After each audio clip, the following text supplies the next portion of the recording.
কালকে রাতেই ভেবে দিয়েছি সকালবেলা উঠে এই মোচা ভর্তা করে 4টা ভাত খাবো। তো এই মোচাকে আপনাদের জেলায় কে কি নামে চেনেন একটু কমেন্টে অবশ্যই জানাবেন। তো এই মোচাটা নিয়ে এসেছিল শিখা, আর শিখা আমাকে এই মোচাটা সুন্দর করে কেটে দিবে।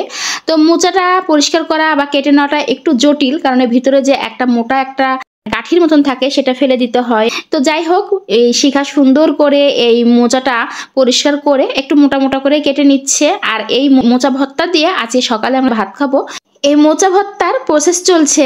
তো মোচা ভর্তা খেতে কিন্তু ভীষণ ভীষণ মজার। তো আমি যেভাবে মোচা ভর্তাটা করি সেটাই আপনাদের সাথে শেয়ার করছি।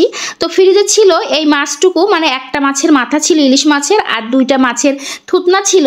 তো সেটা দিয়েই আজকে ভর্তাটা করব। আর এখানে যে মোচা কেটে ধুয়ে পরিষ্কার করে নেওয়া হয়েছে, কাঁচামরিচ ছিল, পেঁয়াজ ছিল। আর এখানে এখন মাছগুলোকে ভেজে নিচ্ছি। মাছটা আমি একেবারে মচমচা করে ভেজে নিব, মানে কড়া করে ভেজে নিব। আর এখানে মোচাটা তুলে দিলাম মানে সিদ্ধ হওয়ার জন্য। এর মধ্যে পেঁয়াজ, কাঁচামরিচ আর আছে হলুদ লবণ দিয়ে একটু নেড়ে চেড়ে পানি দিয়ে এটা সিদ্ধ বসিয়ে দিব।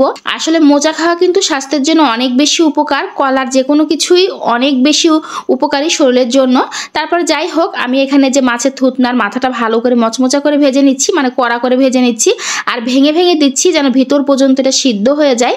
তো যাই হোক, এখানে আমি সুন্দর করে মাছটা আমার ভেজে নেওয়া হয়ে গেছে। আর এখানে যে দেখতেই পাচ্ছেন মাছটা একেবারে মচমচা হয়ে গেছে। তারপরে একটা প্যানে তেল দিয়ে দিলাম, আর এর মধ্যে বেশ কিছুটা শুকনো মরিচ দিলাম। ভর্তা মানে তো ঝাল ঝাল ঝাল ঝাল ভর্তা না হলে কিন্তু ভালো লাগে না।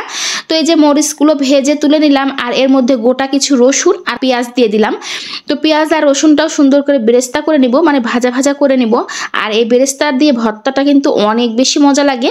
এখানে আমার কিন্তু মোচা সিদ্ধ হয়ে গেছে, আর এখানে বেরেস্তাটাও আমার হয়ে গেছে। এখন বাটাবাটি ঘষাঘষি করে নেবার পালা।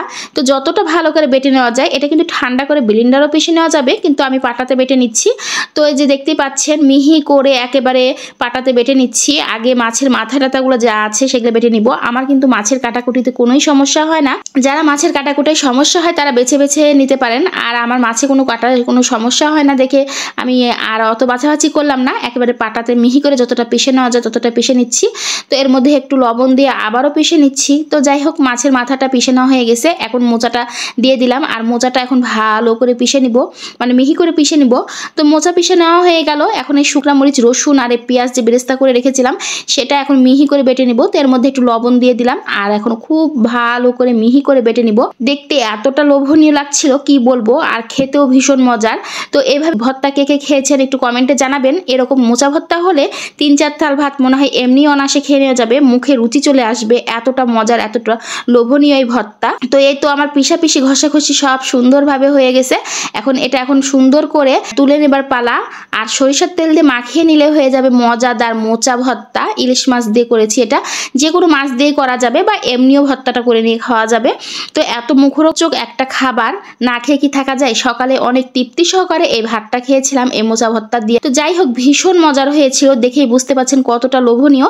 তো যাই হোক, এভাবে আপনারা অবশ্যই মোচা ভর্তা খেয়ে দেখবেন কতটা লোভনীয় আর কতটা মজাদার। তো আজকের ভিডিওটা এতটুকুই। সবাই ভালো থাকবেন। আল্লাহ হাফেজ।